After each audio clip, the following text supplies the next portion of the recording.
Hello and welcome to the podcast. We like comics because we like to P-A-R-T. Why? Because we gotta. And I am Cuban Pete, and I'm king of the rumba beat. Here we go, chick chicky boom. Chick chicky boom, chick chicky boom, chick chicky boom. Yeah, and I'm just Mike White. But welcome. This is a clean comic book podcast where we discuss and review comics by DC, Marvel, Image, Dark Horse, IDW, and more. And you can find us on social media at Boneless Comics 1 on Twitter and at Boneless Comics Podcast pretty much everywhere else. Also, an additional note about Twitter. Apparently, that platform is changing to something just called the letter X. It's now X-rated. I'm not really sure what's happening there. I don't know if we're gonna put up like a Threads account instead, or like what we're gonna end up doing, but we'll kind of see how it goes. For now, we're gonna go ahead and keep the Twitter account open. I do think calling it X is not as exciting. I don't know. Or maybe it's not just as that I'm not exciting. Used to it. Exactly. Well, if there's a men's group that forms together, they could be called the X-Men, and there's definitely a lot of X-rated posts on there, and there's a lot of excommunicado, and I don't know, there's just like so many jokes that you can make with that it seems like a weird thing, especially because it's been called Twitter, because it's like how a bird twitters or tweets. It tweets, but because it's short form and you're limited on the number of characters, so that it sort of made sense. Yeah, I don't know. But we don't know about these things. But what we do know is that you can check out our website at bonelesscomicspodcast.com, where you can find more information about the podcast, links to places to listen to previous episodes, and a link to our YouTube channel where you can watch video episodes and find additional bonus content. Whoa. That's right. Lots of cool stuff there. I have also sort of started a blog. I don't want to say like against my will, but it sort of just happened out of DMs that I was sending. So yeah, we did. We all agreed. So yeah, there's that you can check out as well. Some of it is stuff that's not necessarily comic book related, but it's like pop culture nerd stuff related. So yeah, and that website is mike47.art.blog. Okay, so if you guys want to check out my random thoughts on things that you may or may not care about, that's where you can go to find it. So today we're going to be discussing The Mask 4-issue limited series from 1991, published by Dark Horse Comics, written by John Arcudi, and penciled by Doug Mahnke. That is right, we are. So starting with John Arcudi, he is an American comic book writer, and he started working for Malibu Comics upon its founding in 1986. So he's been in comics a little while, although this was written in 1991, so that kind of shortens the time frame that he was writing comics when this came out. But he has worked on a number of comic books that were based on films for such titles as RoboCop, Terminator, Predator, Alien, The Thing. So if you're a nerd, you should recognize all of those if you are a nerd. If you're not, then you may have only caught a couple of those. I'm sorry, but you know, that's how this works. He's also worked on some Hellboy spin-off titles for the BPRD, or Bureau for Paranormal Research and Defense, which there is no such place. And he's also written for Abe Sapien, so a lot of the Hellboy stuff, which is kind of cool. Mm-hmm. He's also developed what we will be reading today, which is the second incarnation of the character, The Mask, which we'll talk about a little bit about those incarnations here later. But first in Mayhem number 1 through 4, which was published in 1989, and then again in what we're going to talk about today, which was published in 1991.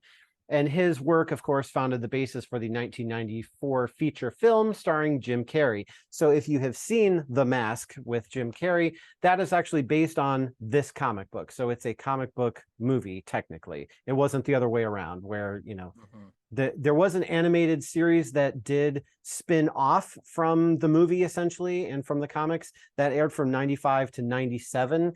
And it was cool because John Arcudi actually did write 2 episodes for that animated TV series. So he's been involved quite a bit. What a bizarre period in time where like PG-13 movies that had a lot of adult jokes in them, starring Jim Carrey, were developed into animated series, because I think Ace Ventura was also a cartoon around that time as well. I mean, Jim Carrey is a cartoon. I mean, he is, and I get it, but a lot of the humor is not very child appropriate. No. No, no, it is So very not. Especially in this comic where some of the humor is basically big splash pages of blood splashing around. So yes, it's there's definitely more adult. yeah, which I guess is a good segue to talk about the artist, Doug Mahnke, who is also an American comic book artist and weightlifter, best known for his work Ben on Swallow. yeah, exactly. Well, Doug Swallow in this Oh yeah, there case, you I go. guess. But he's best known for his work on The Mask, JLA, Batman, the event book Final Crisis, and Green Lantern and the Green Lantern associated titles. His very first professional work was Dark Horse Presents for Dark Horse Comics, which eventually led to his work on The Mask that we're reviewing today. So he was already kind of in with the company for a little bit. I think he started in '88. Yeah, I think but he it looks worked on like that with John Arcudi. I remember seeing their names together somewhere else, and it might have been on that Dark Horse Presents too. okay. Well, my understanding is that was like an anthology comic, Yes. and that the Mask character may have been in there as like Mm-hmm. part of that anthology. So they were Yep. both kind of like on the periphery, but they did not create the character. So Correct. anyway, he began his career as a penciler in '88, but he didn't gain widespread acclaim until his tenure at DC, where he worked with Jeff Johns during his acclaimed 10-year run on Green Lantern. So if anybody Wow. has read Green Lantern in like the mid 2000s to like mid 2010s, it was written by Jeff Johns during that whole time. All the stuff with like the different Spectrum wars and all that stuff, like the Red Lanterns and all of Mm-hmm. that was introduced during that run. So very like critically acclaimed period on that book. Yeah, and Jeff Johns is a really big name. Like there was one point where they Mm-hmm. were talking about, maybe he should be sort of the Kevin Feige of the DC universe, Kevin Feige being associated with Marvel, Jeff Johns being like an equally kind of big name with DC. Mm-hmm. Didn't go that way. We've got James Gunn. That's a whole nother discussion. But just to tell you, like he's worked with some big names and really has Mm-hmm. become a big name himself, Doug Mahnke. Yeah, for sure. So anyway, he actually also landed the job of finishing the event title Final Crisis because his predecessor J.G. Jones was fired for not being able to deliver pages on time. So they didn't Oof. want to delay the book coming out. So Mankey got as a result, got the honor of penciling the famous issue where Batman is killed by Darkseid, which kicks off the legendary Batman R.I.P. storyline, which Wow. is a storyline where basically Nightwing is Batman for a while, or Dick Grayson becomes Batman for a while, with Damian as his Robin. So Mm-hmm. yeah, that was supposed to go to J.G. Jones, but Doug Mahnke was sort of like slotted in at the last second and ended up being the one to pencil that issue. So That's yeah, huge. Wow. it worked out for him. It kind of sucks for Yeah. the other guy, but Yikes. the most notable character he's created at DC is Frankenstein, Agent of Shade, which is a character that we should probably cover at some point because he's Hmm. really weird and cool. And it's sort of a Hellboy vibe, but it's very much like rooted in the DC universe. So, something to check out some other time maybe. But Okay. the most interesting thing is I have actually met him at a convention. Oh, So nice. Kansas City, the last con that I went to before the pandemic happened, so before they kind of like shut everything down, Doug Mahnke was there, and I brought a bunch of books to get signed. And the first thing I asked him was like, "So you and Greg Capullo are the people that I see on social media that are just like ridiculously jacked. Like, do you need to be that big to be a penciler?" And he's like, "Look, I lifted weights my whole life. Like that's just like who I am. I was doing that before I was a penciler. I'm gonna keep doing it."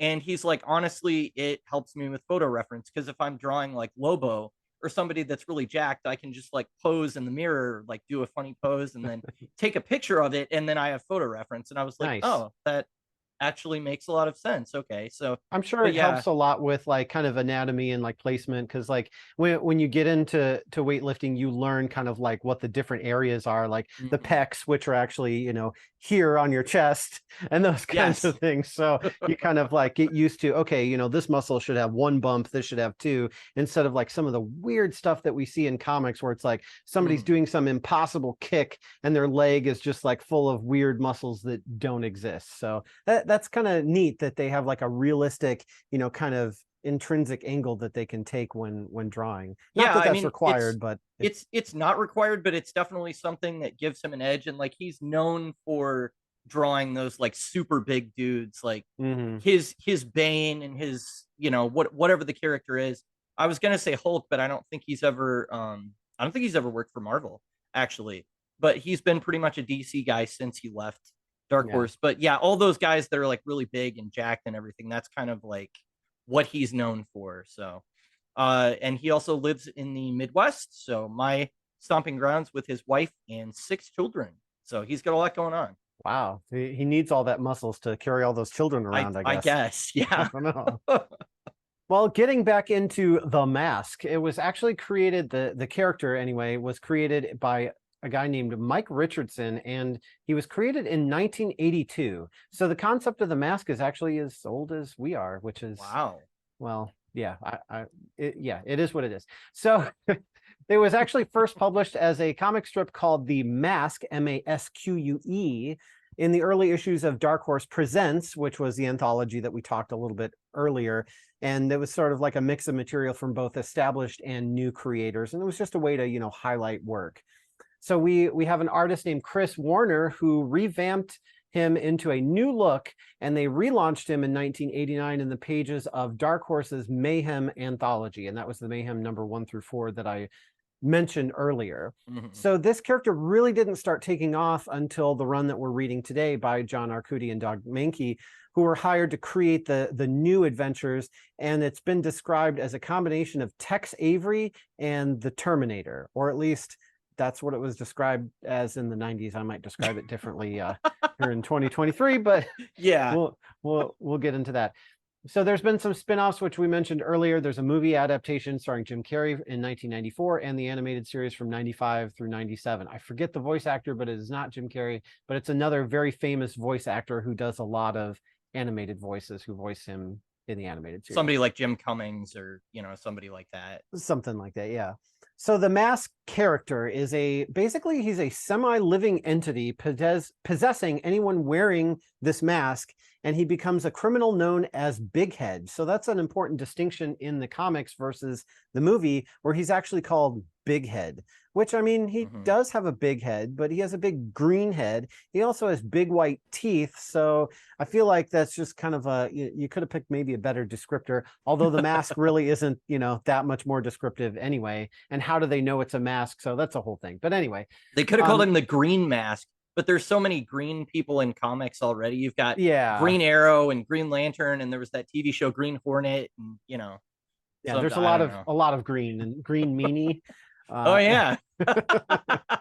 Let's call him Green Meanie. That's a Spider-Man reference for you webheads out there. There you go. But anyway, we're going to try to keep this a funny episode, because the Mask he's funny. Yeah. He's also very serious and very bloody, and he does a lot of really bad things. But his powers include invulnerability, basically magic, metamorphosis, superhuman stamina.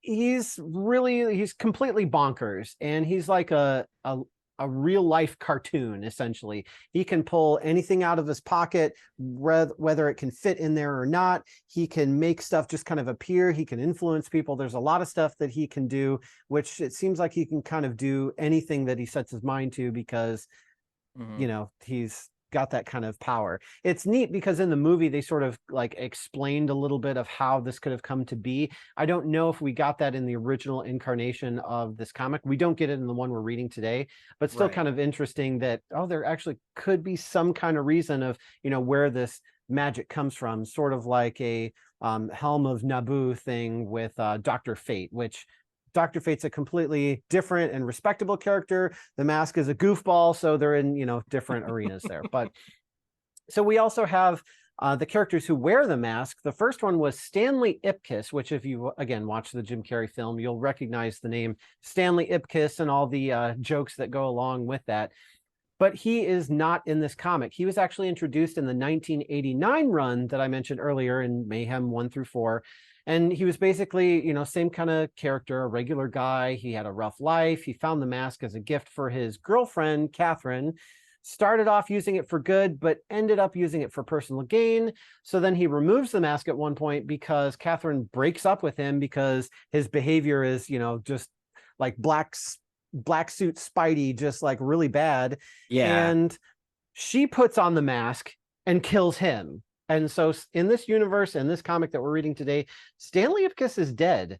And that's a pretty big difference than the movie, not just because that character is dead, but because there's death in this comic. Like, he straight up kills people, he mutilates them, he does a lot of very dark things that you do not see in the movie or in the animated series.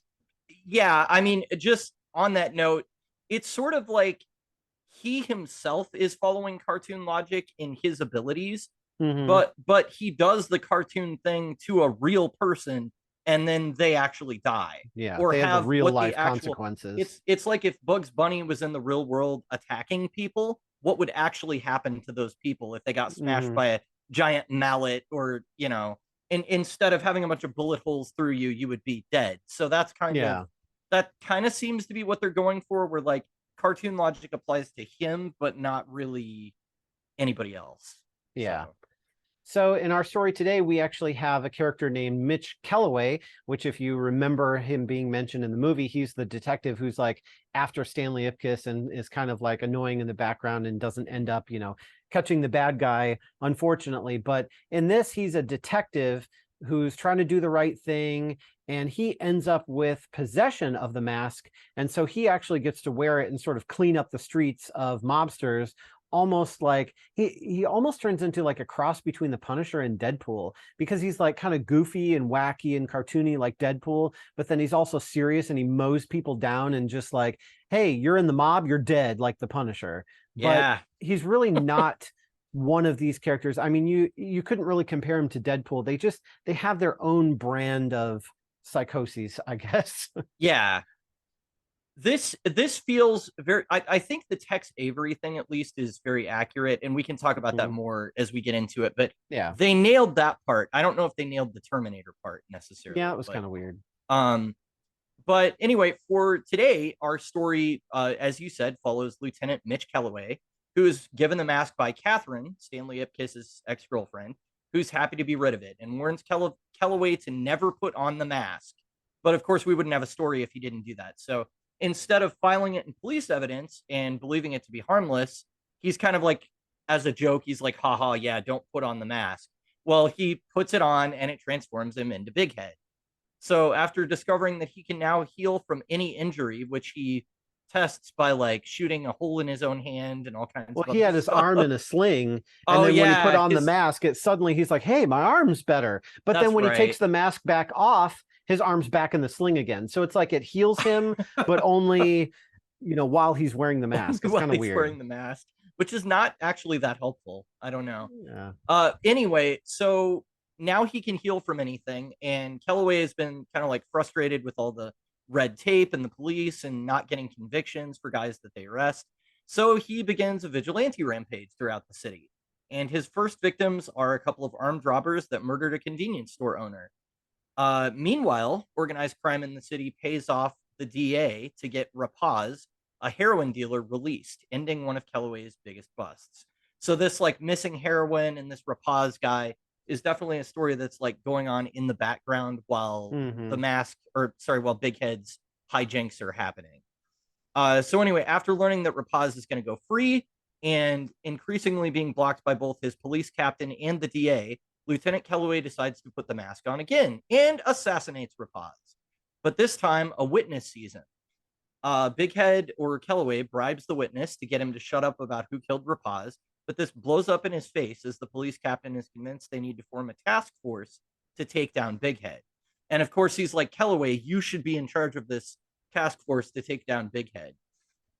Meanwhile, a gang war is ignited by the killing of Rapaz. So the gangs don't believe that Kellaway, they're like, he's a straight-laced cop, he wouldn't have done it. It's this rival gang. So they all start like fighting and killing each other.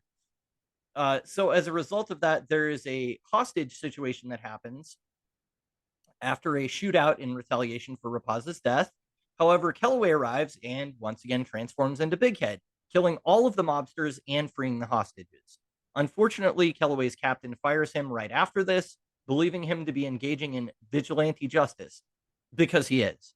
Yeah, and his behavior was getting increasingly more erratic, and it's cool because you kind of see a parallel to that in the movie as well, where it's like he just at first he's kind of just like, okay, yep, all right, and then eventually he's like, listen here, pighead, this is the way it's going to be. Get out of my way, fatso! Like, just he doesn't care anymore by the end. Yeah, it does. That's something that I'm keen to talk about in the story, in the discussion proper, but it has some aspect to it where it seems to be either breaking down the user's will or at least influencing them a little bit even after they take the mask off. So yeah. Anyway, Kellaway strikes a deal with Catherine because she actually finds out, or she figures out with everything that's been going on. She's like, obviously you put the mask on. That's why we're seeing Big Head again. So he strikes a deal with her where he's like, we'll share the mask because it's too dangerous for one person to have. And I'll need your permission to access it via this key that only you have. In my wooden desk drawer. Yes, my shabby desk drawer. Yeah. Okay, so, sure. Sounds like a good deal. So for some reason, Catherine, she goes for this. And Kellaway goes back to work. Or I'm sorry, he doesn't go back to work. His partner informs him that the DA has been bought by the mob, a guy named Lister. And so once again, he's like, well, I need to take out that DA then. So he goes and puts the mask on one more time and turns into Big Head. And really, Catherine knowing about it was hardly an inconvenience at all. Like, he takes really an axe and he just like chops open the lock on the desk drawer. And it's like, oh, that was easy to break into. Here we go. Yeah, it took like 2 seconds. It was not a problem. So what key? So anyway, what he does instead of killing the DA, though, is that he plants the missing heroin from evidence on the DA, as well as a ledger detailing all of Lister's appointments with the mob. So at this point, Lister confesses to being bought by them because he's so afraid that Big Head's going to do something worse to him that he'd rather go to prison. I mean, which makes sense. Which, if you've seen, all the violence in this comic up to this point, I would be terrified of him too. Like, he's already like crushed a guy's head in a car hood and like shot multiple people. I think somebody got killed by a bazooka. I mean, it's just like on and on and on. A Tommy gun. And a Tommy gun. Yeah, exactly. So unfortunately, Big Head tries to get Kellaway reinstated, which initiates a gun battle with the police. So not to be outdone, Big Head attacks them back with a battle axe and then nearly beats his ex-partner on the force to death. And while this is happening, Kellaway's personality starts to kind of like reassert itself. And he's like, wait, like, what am I doing? Like, I'm beating one of my best friends to death with this mask on. So finally, he kind of has this realization of the mess that he's made. And he decides to like blow himself up with dynamite rather than continue to fight. But kind of like in the movie, dynamite doesn't kill him. So he's fine, but it does get the mask off of him. And the story ends with him burying the mask in the cement. And he's sort of just like sitting there broken. And that's kind of like the last panel. I feel like the cement is better than the wooden desk drawer, but it is. I'm sure that's not the last that we'll hear of the mask, but it will be for this episode. Yeah. All right, well, check out this short clip and then we'll be right back with our discussion. There's a new hero in town, a whirlwind of action that's positively okay. Yes, dare to wear the mask. From zero to hero, the mask is one lean green crime-fighting machine. He's a hard-hitting superhero as he battles the evil mask-stealing Dorian. He's a quick-draw dude with maskitude. Eye-popping, crime-stopping, or just killing time. Even Milo's putting a bite on crime. Dare to wear the mask. Somebody stop me. Figures each sold separately. All right, welcome back, everybody. So I guess a good place for probably the two of us to start would be not necessarily doing an analysis of the movie, but do you think having seen the movie before this helped you to get into it a little bit more or helped you to enjoy it, or do you think it hindered your enjoyment of it? It's kind of hard to say because it was so long ago that I had last watched it. And I actually, so I read the comic first, and then I went back and rewatched the movie after reading the comic because I didn't want it to spoil any expectations that I had or anything like that. And it's always hard with a comic adaptation or movie adaptation because things, just have to change when you're transferring from one medium to another. And this is so different because we have a different character. So it's like, I don't know that I'd necessarily want to compare one to another, but I would say that having read the comic first and then rewatching the movie enhanced my enjoyment of rewatching the movie, because it was really cool to see a lot of the stuff that I had seen on the page. They actually took some of it and put it almost like right into the film. And there were enough parallels that it was like, yeah, this is the same, idea. It's just implemented a little bit differently. And then of course, seeing Jim Carrey with like, green makeup on his face and that's it. Like there were obvious CGI scenes, but other than that, that was all Jim Carrey. I mean, he is a real life cartoon. So it makes sense that he would play a character who, when he puts on a mask, becomes a real life cartoon. The man with the rubber face. That's what they call him. And it's very much what he has. Yep. Yeah. So I did want to mention a couple of things that jumped out to me. First of all, I didn't even realize that was Lieutenant Kellaway when I was watching the movie, because unfortunately I did it in the reverse order. So I rewatched the movie and then I read the comic. So I wish I'd done it in the order you did, because I was like, oh, that would have been cool if I noticed his name when I was watching the movie. And I was like, oh, that's actually a character that they've adapted from the comics. Although it's actually, from watching the movie, you could sort of fill that into the backstory of the comic and be like, yeah, I understand why he's been frustrated as a policeman, because this big head guy, or the mask, has been like just causing craziness all over town, and like of course he's not able to get anything done. So that was kind of interesting, where it does kind of mirror that early series that you were talking about with Stanley Ipkiss, although obviously they changed a lot of the details. But the biggest thing was that the balloon animal scene, where I was just like, wow, they just lifted this wholesale out of the comic and did it in the movie in live wholesale action. Does that mean it was cheap? It probably was, because this is the 90s, which is the time when we don't pay the creators. Well, they really don't pay them much now either, but they really didn't pay them back then. But you said wholesale, so I thought that's what you meant. Was they used cheap CGI or something? I don't know. They lifted it wholesale? They lifted it, the whole loaf of bread. The whole enchilada. The whole chimichanga. The whole enchilada. Okay. Yeah, I mean, down to the dialogue, because like I watched the movie and then I went home and read the comic right after. And even the dialogue in the balloon animal scene is pretty much the same in the movie, where he makes the giraffe, and then he makes a poodle, and then he makes a Tommy gun. And it's like, even the sequence of like the way it progresses is the same. So I was actually impressed that they had that much adherence to the source material in like 94, because that's not really a time where adaptations were known for really clinging too close to that. So yeah, it'd be interesting to read the Mayhem 1 through 4 and see how close to the movie that is, because it seems like, because I kind of wondered, from watching the movie years and years and years ago, I thought for some reason that the comic was actually based on the movie, but found out obviously that it was the reverse. So it's kind of neat, because like the movie does really seem like sort of a prelude to the comic that we're reading today. So even if you've already seen the movie and you haven't read any of the comics, it actually seems like it would be an easy enough transition, because essentially,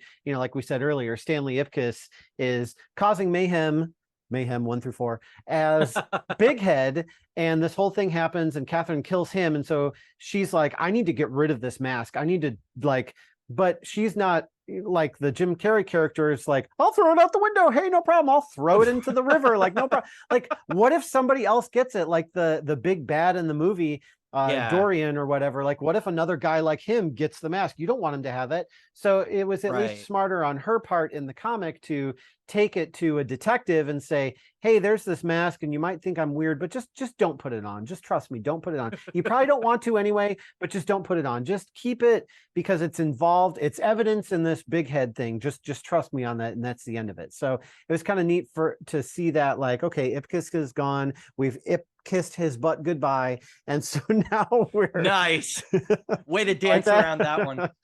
So now we're transitioning to another character who's been handed the mask and seeing what he does with it and how he's sort of different and similar. And it almost reminded me of like a Kyle Rayner, Hal Jordan thing. Like, I Mhm. expected Stanley Ipkiss to be like Kyle Rayner, like the cartoonist who's just like doing all sorts of cartoony things. And then the detective kind of having more of a serious, like, I'm not going to make a cartoony gun. I'm just going to make a gun and, you know, shoot you with it. And that's just going to be the end of it. But he ended up having his own version of being cartoony as well. Yeah, for sure. It seems almost like the mask has its own personality that just supersedes whoever puts it on. So Hmm. it is kind of pushing them to do things that like maybe they want to do, or they have like inhibitions that are like stopping them from doing. But as far as like the dialogue and the personality and everything, the way he talked in the comic seemed kind of consistent with the tone of like how Jim Carrey was acting in the movie. Yeah. So I don't think it was Kellaway's personality per se whenever he like put it on. Like he does become Big Head. He's like another person basically, but But he was a lot more like he knew what he was doing, whereas that's it seemed like, true. especially in the movie, he didn't really figure out that they were the same person for quite a while. And even when he did, it was like it took a little bit before it was like, yeah, I am him and he is me, and now I'm the same person whether I have the mask on or Right. not. Whereas Kellaway, it seemed like almost from the beginning, he's like, he puts it on and he's like, oh, this is great. Well, now I can take care of those mobsters that, you know, Lieutenant Calloway can't do anything about, but Big Head can go get him. Yeah, he immediately weaponizes it. Like as soon Yeah. as he puts it on, he finds that his arm healed. I don't know, he does something else and then he blows a hole in his hand with a gun and then Yeah. looks through the hole and he's like, "Wow, that's pretty neat." Or something like that. I'm just like, "Oh my gosh." So Yeah. there is a lot of visual humor in this, but it's definitely on like the darker side. Like Mm. it's definitely that sort of like it is comedic, but should I be laughing at this? Like that kind of a feeling that you're Yeah. getting when you're It should reading be it. horrific, but it's portrayed in a cartoony way, so it doesn't Yeah. seem quite as horrific. And that was, I think, probably one of the challenges of doing the movie, because it's like, okay, here we are in live action in real life. How do we not make this look horrific? And that's probably why they chose not to go, you know, quite as dark looking as the comic was, because that probably just wouldn't have translated well. Well, or it would have been R. It would have had to have been an R-rated movie if they followed the tone of the comic. So, which definitely in the early '90s is going to be not as wide of an audience. So I think it makes sense that Yeah. they did what they did. But So one thing that you said a couple times was that, you know, or Big Head kind of has his own mhm. personality. I kind of thought it was more of like it was just unleashing, you know, maybe like the Mm. personality within. Like I didn't feel like it had its own sort of agenda, or, you know, that he was necessarily talking to himself about, you should kill him. Well, I should bring him into the station for questioning. No, you should kill him. You know, there was none of that like back talk Mhm. between the person wearing the mask and the person, or and the mask. Oh, that's It was true. more just like it sort of unleashed them, but it made them unhinged in a sort of demented, crazy, cartoony way. Mhm. More so than, and you kind of see that in the movie too, where he's like an unhinged version of himself, and then it starts to take a toll on him, and then he sort of begins to sort of be unhinged in real life when not wearing the mask too. Yeah, so I wondered, was Kellaway already starting to become like angry and frustrated and like was he gonna go down this path already and the mask just accelerated it? Or do you feel like it definitely like he wouldn't have gone this far? Because I mean, definitely I don't think he would have gone as far as like beating his partner in an Yeah. alleyway Yeah. at the end, but some of the other stuff, it almost seemed like he was getting so frustrated that he was like almost ready to be a vigilante anyway. I think So, that's what I meant by unhinged. So it's like okay. as a police officer and as a real life person, there wasn't anything he could do about all of these things he was encountering, because he literally Mhm. gets this heroin dealer arrested, and then the DA lets him off because of a technicality, and suddenly the evidence just disappears. Where did it go? Right. And so the police chief is yelling at Kellaway like, you let the evidence disappear and you don't have enough to hold him, and if you embarrass me again, it'll be your job, and you know, all this stuff. And Mhm. Kellaway's just like, what am I supposed to do? I'm in an impossible situation. I'm in a Kobayashi Maru. We just rewatched the Star Trek movie, so it's fresh on my mind. Excellent. And you know, after those 3 parts of Star Trek after shows that we did, which you should watch on YouTube at Boneless Yes. Comics Podcast, but after you watch Good this. good stuff. Yes, exactly.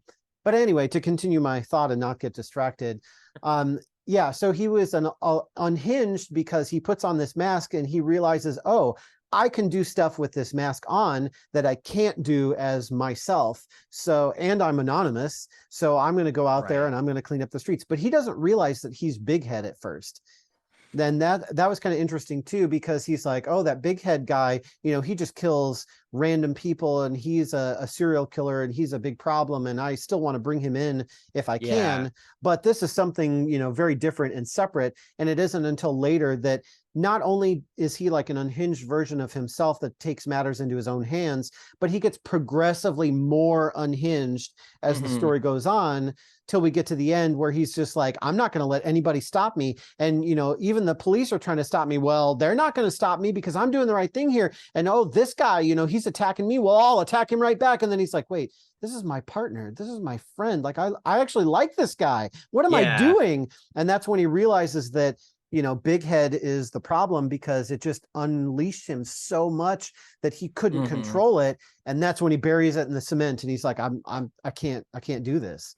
You know what? So I think, I think I'll backpedal a little bit on what I said earlier, because I think based on backpedal, you backpedaling like a dog. Backpedal. Because I think I agree with you that it was all there in him.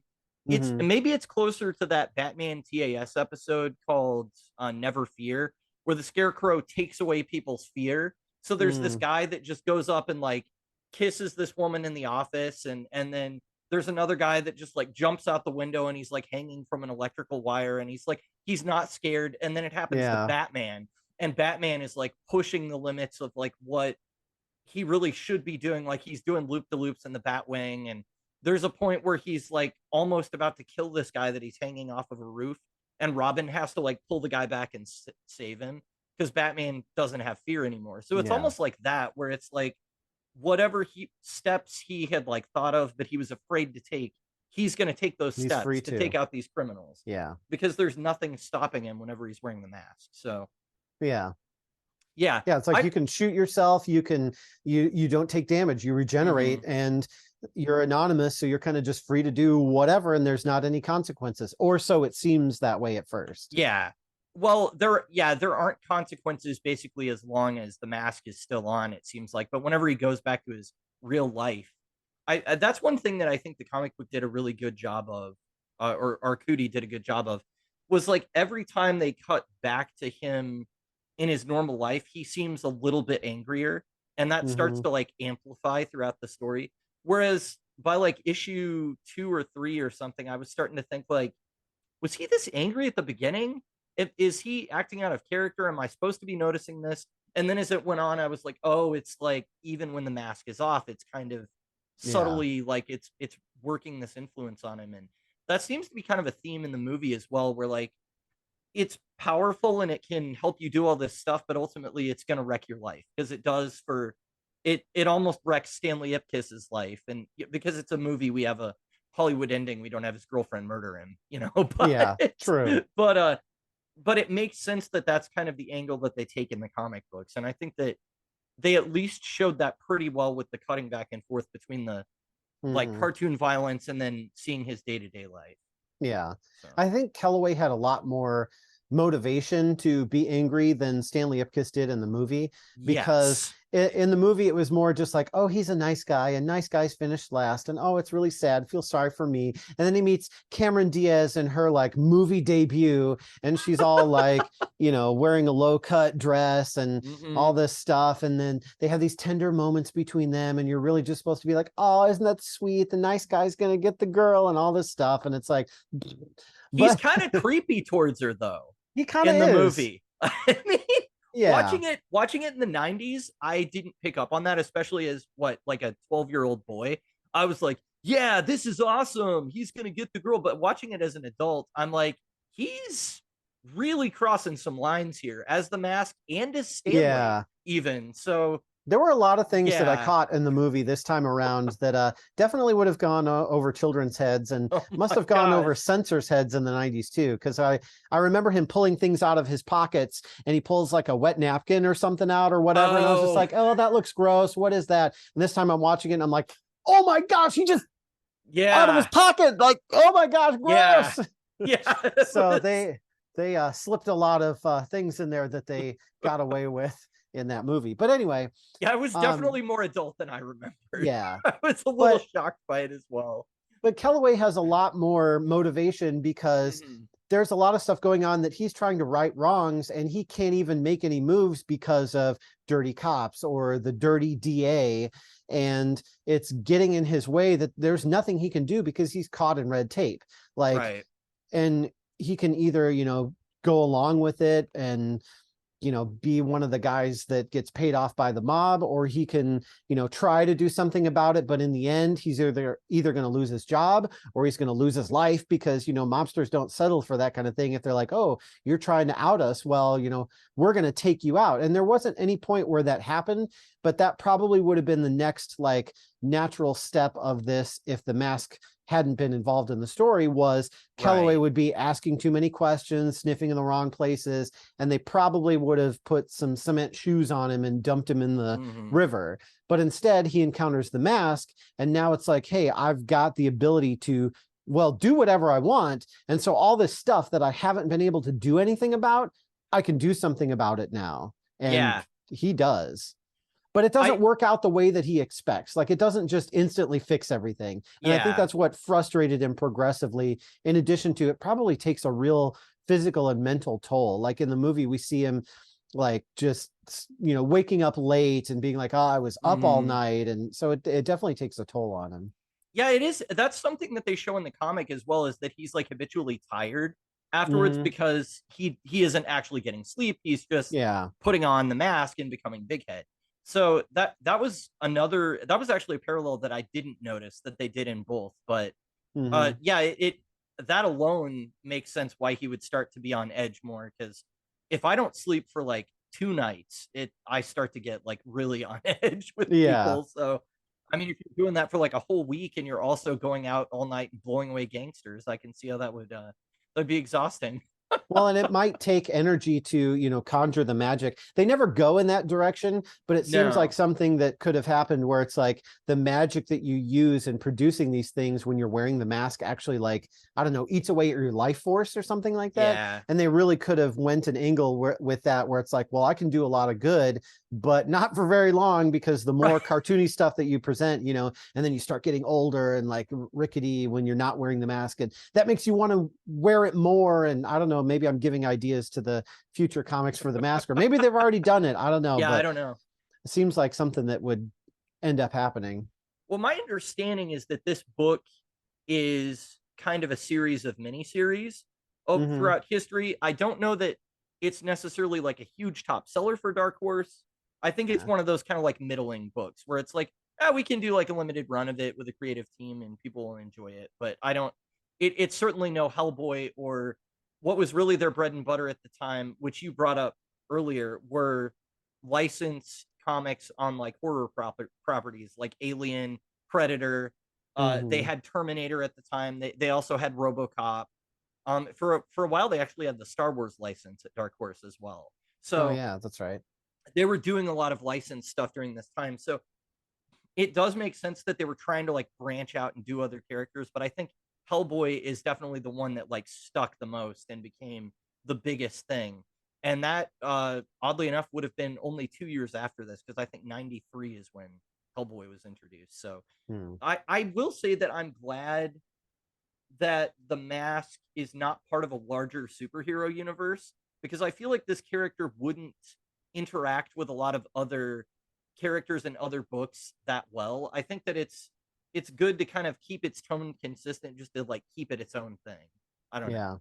Well, and he's a lot different than a lot of other characters too, because there's no like physicality that you can like really put in a box as to these are his exact powers or these are his abilities. It's very much up to the imagination of whoever is wearing that mask and wherever that power is coming from. So I think in order to develop it into something that you would have be like as part of a team, you would have to establish some additional like history and backstory and put some limits on it, because it's another one of those things where hey, we have Batman, Superman, and Wonder Woman together fighting, who was it, Doomsday, Oh, yeah, And sure. so it's like, okay, Wonder Woman and Superman, they're trying to do their best to hold their own, and Batman's just like, I I shouldn't gotta be here. hide. But yeah, exactly.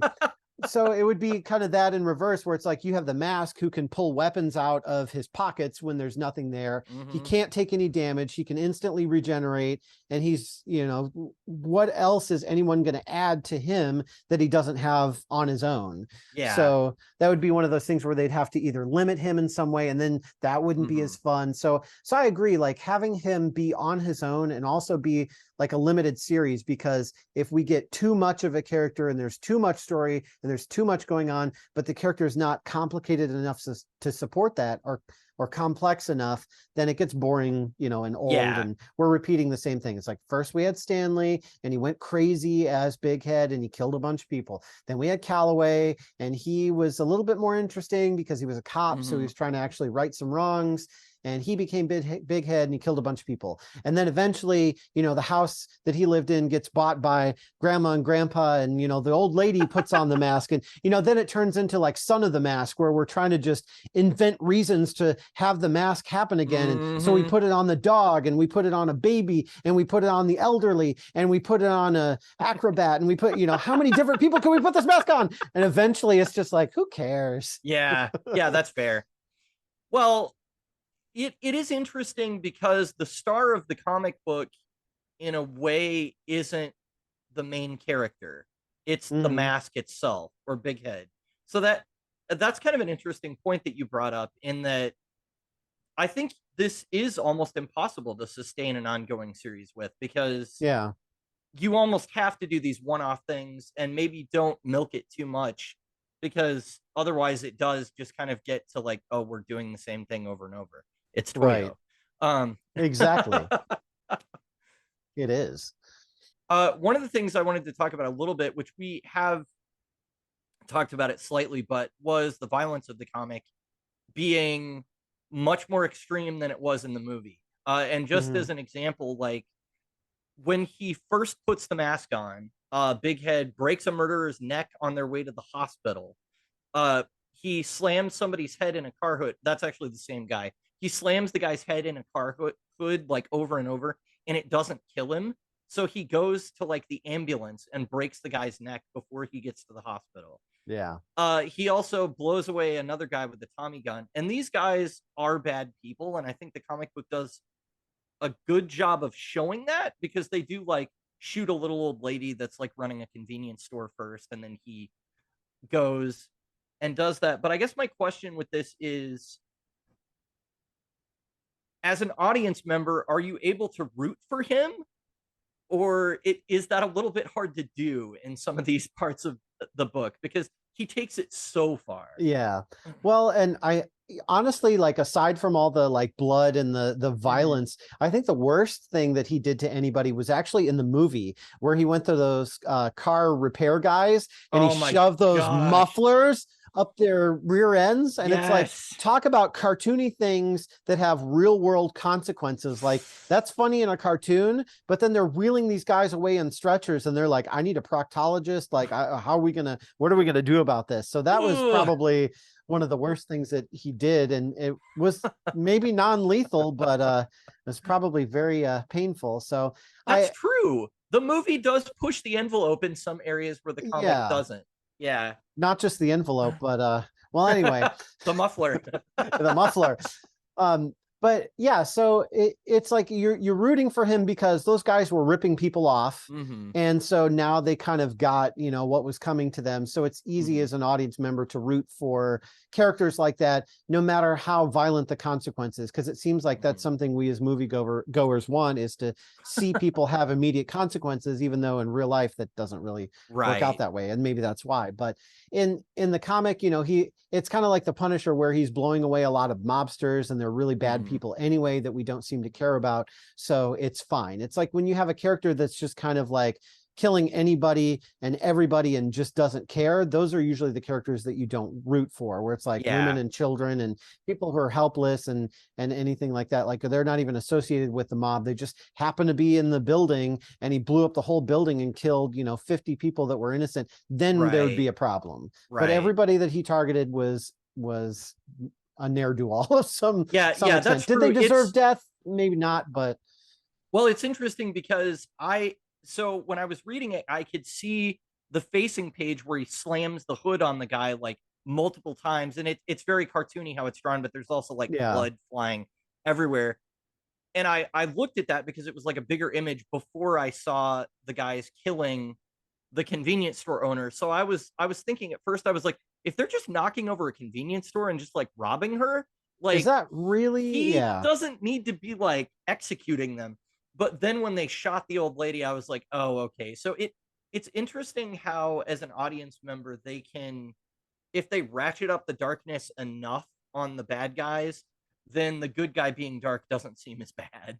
Exactly. I think that's a lot of what it is. It's just like kind of getting your basic feelings with where if you don't read into it too much, it's like this guy's bad, this guy's more bad, so we're going to root for him, and that's just kind of your natural tendency when watching this.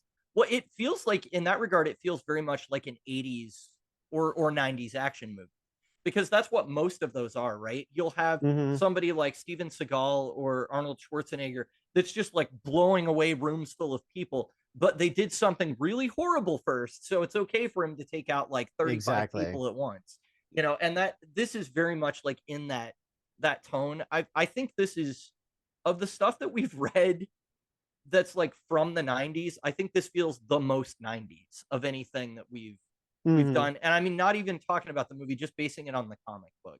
Like the 90s was all about overblown violence in comics, and those characters like, you know, the Punisher were really taking off big time and stuff like that. And it just seems like that was kind of in the ether at the time. So yeah. Well, and there were a lot of interesting things about the 90s. Like we've talked about in some of our other episodes about like wire fu and, you know, basically like things that they could say that you would not want to say today and things like that. Like so my wife and I actually on the side here are watching Seinfeld, which we had seen on like late night reruns, and we thought, you know what, now that we're adults, maybe we'll understand this a little bit better. And there's a lot of humor on there that they use that is not appropriate humor for today, and the audience is just laughing like, oh, that's really funny, and I'm like, oh my gosh, somebody's being offended here, because it is not appropriate. Yikes. So yeah, the 90s was a very interesting era, but there also seems to be this like fascination with like jazz music and lounge singers and things like that. And I know you had that in your notes too, but I definitely noticed that, especially in the movie. It's like, what is it with this era? And it's like all the stuff from the 50s and 60s just like comes back and is like in full force in a lot of these movies, and even in the comic. Yeah, like, I don't know, because it's definitely it was in my notes because I noticed it in the movie, like, okay, well, we're doing a musical number that feels like it's from the 50s or 60s, and that's kind of like the musical vibe that they're going with, and they're in like a jazz lounge, like the gangster owns like a jazz club, which is kind of weird for the mid 90s. And then in the comic as well, you have Big Head dressing up like Frank Sinatra at one point, and he has like this prolonged superhuman battle with this guy that I don't know why that guy was so big and beefy and was able to like throw Big Head through buildings and all of that. But eventually he takes him out, and Big Head saves this. I can't remember what the guy's occupation was that he saved, but the guy was like, "You're the man," or something like that. And he's like, "No, I'm not the man. It's Sinatra's world, and we're all just living in it." And I was like, what? The heck? It comes out of nowhere. But even, I mean, I almost want to attribute it just to this time period. Maybe like the writers and creatives involved in producing content had nostalgia for that era or something. Because even Star Trek Deep Space Nine, which is a show set in the 24th century, has a sentient hologram program that is a lounge singer from like the 1960s Vegas. And so even they have like this fascination with that time period, and they bring him in and have him do musical numbers all the time and stuff too. And it's cool, and they make it fit with that show, but at the same time, it's just so weird that this shows up in so many 90s things. Yeah. Well, I guess it's like today, where we have stuff today, and if it references something from the 80s or 90s, it probably is kind of the same vibe. Because I mean, basically 1960, is closer to 1990 than 1990 is to 2023. Sure. So I mean, there's that. So it's probably just a generational thing that happens. But definitely, you know, looking back now, it looks really funny. So maybe when we're recording episodes, or somebody who's recording podcast episodes in 2050 is looking back at the 2020s and saying, wow, they did a lot of references to, you know, the late 90s and early 2000s. Look at those crazy kids. You know, the cycle will repeat itself. Yeah, it's true. It will eventually reach that point. So yeah, but not today. So no. Are we ready to move into final thoughts? Ooh, final thoughts. Well, I was just gonna say the ending wasn't clear to me from the art alone, because they don't show him actually bury the mask.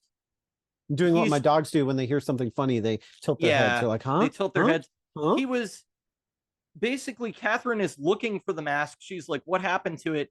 And then you see this open thing of cement, and then you see Kellaway with his face in his hands, and there's like a pile of cement in front of him. But that wasn't enough for me to, I was like, what happened? Like, what happened with the cement? Did he bury it? What? So I actually looked it up online, and they were like, yeah, he buried it. And I'm like, oh, okay.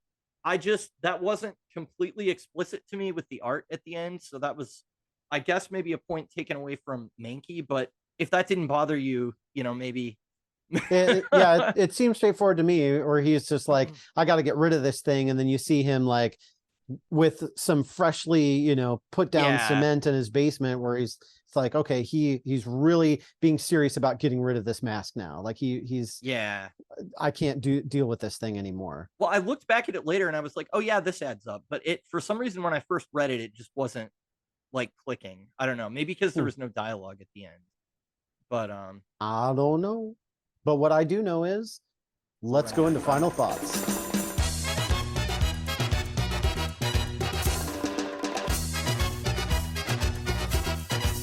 So I guess moving into final thoughts, I'm having a difficult time rating this, as I do a lot of them, but this one especially because it's such a product of the 90s.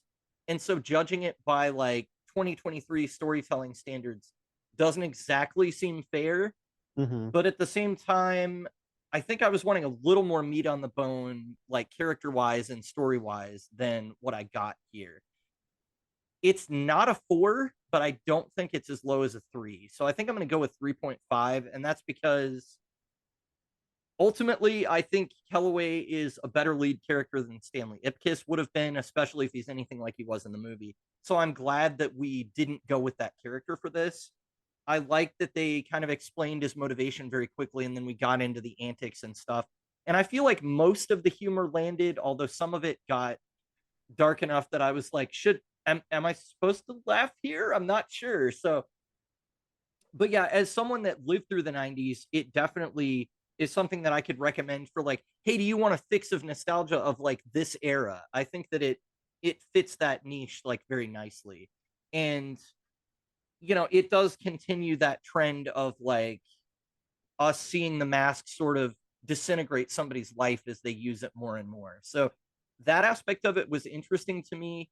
I would actually be interested to read other mask stories just to see sort of where they take it from here, because I do feel like it's really hard to continue without sort of repeating the same idea of like, okay, well, let's find someone in a different occupation that's frustrated, and what happens to them, and how do they blow up their life by using Big Head, you know? So, I don't know. I would be interested to see if they're able to develop that idea into something more than what it is here. So I think a 3.5 is fair, and that's what I'm going to give it. Yeah, rating these, some of them are a lot harder than others because there's a lot of things to balance of, you know, your individual enjoyment of it. And, you know, we like to take things into consideration, like, is it historical, or even if we liked it or not, did they do a good job? You know, and that's a really hard thing to say, is like, hey, I didn't like this, but they did a really good job doing it, or hey, this wasn't implemented very well and they could have done better, but I really enjoyed it anyway. And that's really the hard part about rating a lot of these, I think. And that's why sometimes, our scores are usually pretty similar, but sometimes we've had very diverse scores just because of, I think, personal enjoyment is probably the most variable factor. And I would say this is definitely one of the more challenging ones, because it's like there are things about it that I enjoy, but it's just not that like level of, hey, this is an A character or a B character that I would really love to read more of. Like, when they announced that an Ahsoka TV show was coming out, I was like, oh, Ahsoka, sweet. And then I was like, oh, I'm gonna read the book that they wrote about Ahsoka, and I'm gonna read more about Thrawn. And I was more interested to get into those characters, and that would be more of like those higher scores. But The Mask is not like, there were a lot of things that I enjoyed in this that were fun, that were different, that were unique, and I feel like could really be something to enjoy. But it's kind of like we said earlier, in small amounts, like with the limited series here and there, it's something to enjoy, from time to time. It's something to be like, oh, this is kind of fun. Like, especially, like I said, watching the movie and reading the comic, they sort of like almost go together a little bit, which was kind of neat, as far as this particular comic. Did it fit the one, that they did in like 86 Mayhem? I have no idea, but for me, my personal viewing experience was enjoyable. And that's what makes it tough to rate, is it's like, it's not the best, it's pretty good, but it's not bad. So what kind of numerical value do you assign to that? So, well, that's why I had such a hard time too, because that was basically where I was going. And I mean, why I landed where I landed was, I was like, I don't feel like a 4 is fair, because I don't feel like it's that quality, but I don't feel like it's as low as a 3. Yeah. So that's why I kind of landed in the middle there. I don't know. And I would agree. I think I would take the easy way out and just go a 3.5 out of 5 as well. Banana. 3.5 bananas. So, take that banana, take half of it, throw it away. You only get half that third banana. Then fourth go banana. back and take point. Oh, okay. Yeah. Okay, I got it. Because you got 3 bananas, and then you take you got half a banana. Of another banana. Yeah, exactly. I got it. Keep our bananas, straight here. About how many bananas you get. Bananas aren't supposed to be straight. They're curved. And they're yellow, like the shirt that I'm wearing, yellow. like yes, the suit the Mask wore in the Mask movie as well. Yeah, that's why I wore yellow. For something to wear that would even marginally reference the Mask. Kirby. And what does that say? Everybody sucks. It says never not hungry. And it's Kirby. The only tenuous link is that it's from 92. That's when Kirby debuted. It's a 90s thing. But that's all I got. I don't have anything related to the Mask, really. It's one of those movies that, like, I watched it in the 90s and I thought it was funny and I thought it was a good time, but then I didn't really think about it a whole lot afterwards. Yeah. So, and that's kind of the thing with the score, is it's exactly that. Like, when I read this, when I watch the movie, hey, this is fun, I enjoy it. Right. And then that's kind of it. I put it on the shelf and then I'm done with it. It's not something that I'm like, hey, do you want to watch Dragon Ball Z again? Right. Hey, do you want to go back through and watch, Rebels again? Hey, do you want to go back and watch the Star Trek movies again? Like, no, it's like, hey, you want to watch The Mask? Yeah, I saw it a couple of years ago. I'll watch it again. It's fun. And then that's kind of, it. You get your Mask fix and you move on. So that's kind of what we did in this episode. The only thing that I am wondering is how on earth they sustained that for like 2 seasons of an animated series in the 90s. Because that seems like it would get old real quick. It's a cartoon, so you can do a lot of things that don't have to make sense. Yeah. And it's just for shock value for, kids to be like, oh, that's really funny. And you throw some adult humor in there, so that way when, the parents walk by, what are you watching? Oh, that's funny. I got that reference. That's not for kids. Ha ha ha. And then, They mentioned Frank Sinatra. I remember him. Yeah, exactly. He was on my mind a lot because it's the 1990s. And I think about Frank Sinatra every week because it's his world and we're just living in it. Well, before we wrap up, just to drive that home, Boy Meets World, another 90s show, also references a lot of 50s and 60s trivia for some reason. So it must have just been in the zeitgeist. But everyone, tell us what you think of Frank Sinatra and this comic by posting on social media at Boneless Comics 1 on not X. Twitter, but X. X. And at Boneless Comics Podcast, pretty much everywhere else. So, we have an Instagram, we have a Facebook, whatever it is, TikTok. we're on there. Definitely check out the YouTube channel as well. Yes. Most of everything goes on YouTube. And then we also have the podcast. And then we also have bonus material on YouTube. And we have some posts on social media.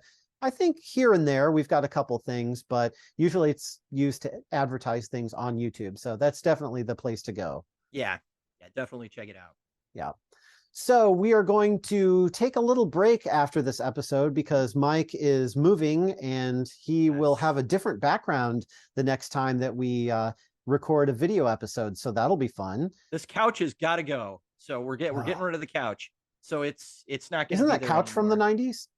No, or early 2000s. It's I don't know where it originally came from, but I got it from my younger sister. So he doesn't know where his couch came from. For this couch, but I think I've sat in the same spot so long that the spring is just like slowly lost all of its jumpiness, and so I'm like sinking backwards into the couch, and I actually have to put a pillow down now to sit on while I'm doing the podcast so that I'm high enough for the camera. So that's one of many reasons why you will not see this couch behind me anymore. The next time we do a YouTube episode. It's like that one episode where I was using a swivel chair that was like the spring thing was going out on it. Yes. And so throughout the episode, I was just like getting lower and lower until I was like, wait a minute, I'm like really far down here. That's weird. Yeah. I've got one of those too. So I don't know what my setup's going to look like, but we do actually have a plan for the story that we're going to do next. Yes, we do.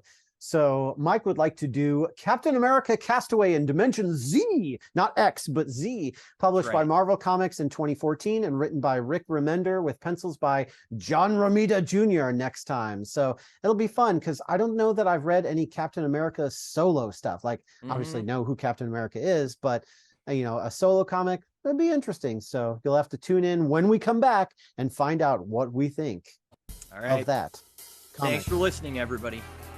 Thank you so much. Peace out. This is the best smoking.